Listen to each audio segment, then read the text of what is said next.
Hello fellas. Welcome back to Top 5 Choices. This is Haley from Top 5 Choices, and I hope you all are doing good. In today's video, I am going to do a detailed review and pick the top 5 best 75-inch TVs, 2022. After doing proper researches, we came to the conclusion that meets the best in terms of overall. Kindly leave a like if you find this helpful, and I'd appreciate if you subscribe to my channel and turn on post notifications if you haven't. We will be also providing affiliates link to purchase from Amazon. Kindly use it for best offers and purchase from anywhere in the world. We'll be back with more videos. The Hisense U7G, it's a great TV for most uses. It's a good upgrade over its predecessor, with better contrast, a 120Hz panel, and better gaming features. It's a great TV for darkroom viewing, with deep blacks, a decent full-array local dimming feature, and good black uniformity. It shines in a bright room, too, with amazing peak brightness in SDR and good reflection handling, so glare shouldn't be an issue. This TV has a great selection of smart features, with a huge selection of apps from the Google Play Store and an updated remote with voice controls. Unfortunately, as expected for a VA panel, the image degrades when viewed at an angle, and unlike the more expensive competitors, there's no wide-angle filter. The Hisense U7G is a great TV for most uses. It looks good in almost any setting, with high peak brightness and good reflection handling for bright rooms and a decent local dimming feature and high contrast for darkroom viewing. It's great for gaming or use as a PC monitor, with low input lag, some advanced gaming features, and a good response time. On the other hand, it's not as good for a wide seating area or for watching sports with a large group of friends, as the image degrades at an angle. The feet are wide set and support the TV well. If you have a narrow table, they can be set closer to reduce the footprint, seen here, footprint of the 65-inch stand in the configuration shown, 47.6 inches by 10.6 inches by 2.4 inches. When set in the alternate position, the feet have a footprint of 36.4 inches by 10.6 inches by 2.4 inches. The back is nearly identical to the Hisense U6G. The back panel is divided into two sections. The panel that covers the display is made of metal, and the section that covers the electronics is made of plastic. Like the Hisense U6G, there are clips to help with cable management. Overall, the Hisense U7G has decent build quality. There's some wobble to the stand, but it's not too noticeable. The metal portions of the back feel well built, but there's a bit of flex to the plastic portions that cover the electronics.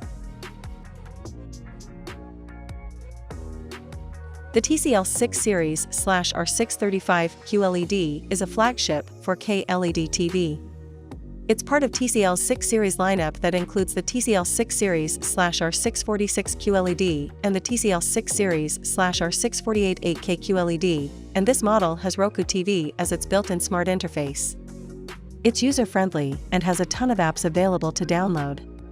It features mini LED backlighting that allows the screen to get bright, but even though it's meant to provide greater control over the local dimming zones, its full-array local dimming is mediocre. It has most advanced features people are looking for in a high-end TV, like a 120Hz panel and variable refresh rate (VRR) support, but it doesn't have HDMI 2.1 inputs, so it's not future-proof for console gaming. The TCL R635 is a very good overall TV. It's great for watching movies in dark rooms thanks to its fantastic contrast ratio, but sadly, its local dimming feature causes blooming around bright objects. HDR content looks great as the TV displays a wide color gamut, and it gets bright enough to make highlights pop.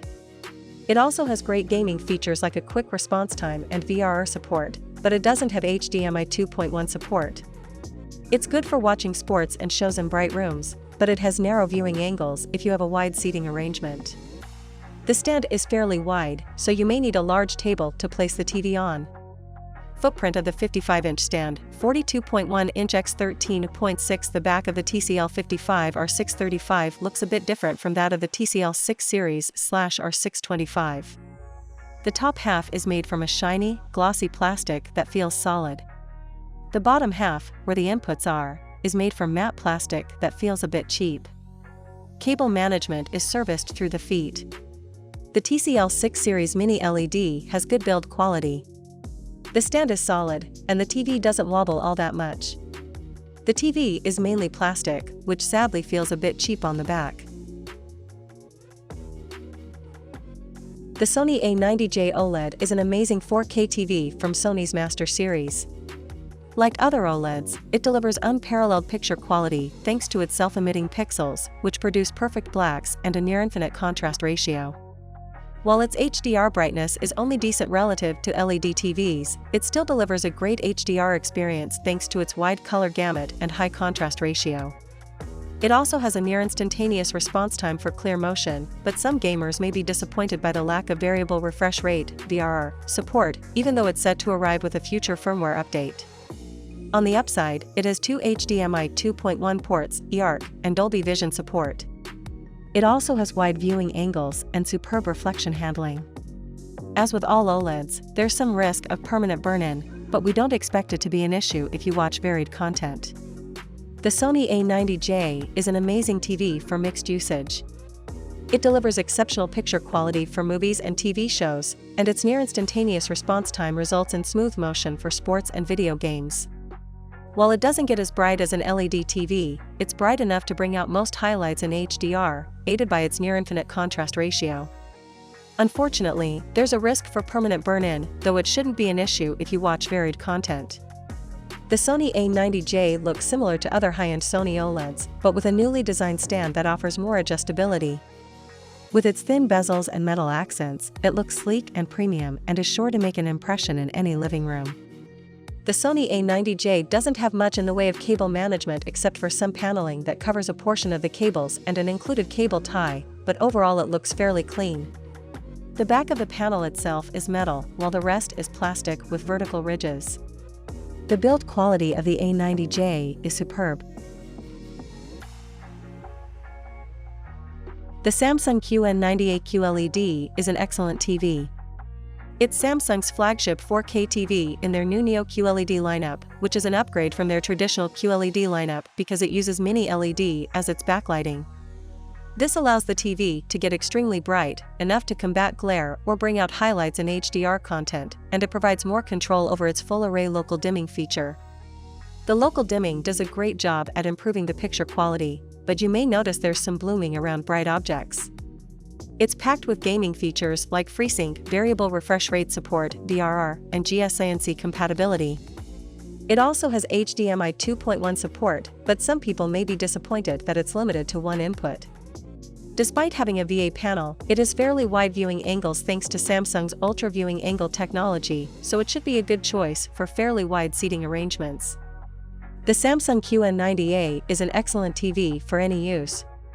Its VA panel provides an excellent native contrast ratio and great local dimming to display deep blacks. It gets bright enough to combat glare and has fantastic reflection handling if you want to use it in a well-lit room. Also, gamers should enjoy its VRR support, low input lag, and quick response time for a responsive gaming experience. The Samsung QN90A has a premium design that looks very similar to the Samsung Q90/Q90T QLED, except it's much thinner. It has a clean look with thin bezels that would look good in any setup. The center-mounted stand also elevates the TV enough off the table so that you can place a soundbar in front and not worry about blocking the screen. Overall, it's a very well-built high-end TV. The screen is a bit wobbly on the metal stand, but it's not too noticeable.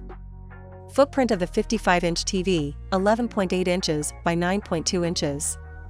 The Samsung QN90A's build quality is fantastic. Although the entire TV, except for the stand, is made out of plastic, it feels very solid and well put together. The textured plastic feels premium. There aren't any obvious issues or loose parts, which is what you'd expect from a high-end model. It's a bit wobbly, but that's because the panel is so thin and easy to move, and it shouldn't be an issue during regular use.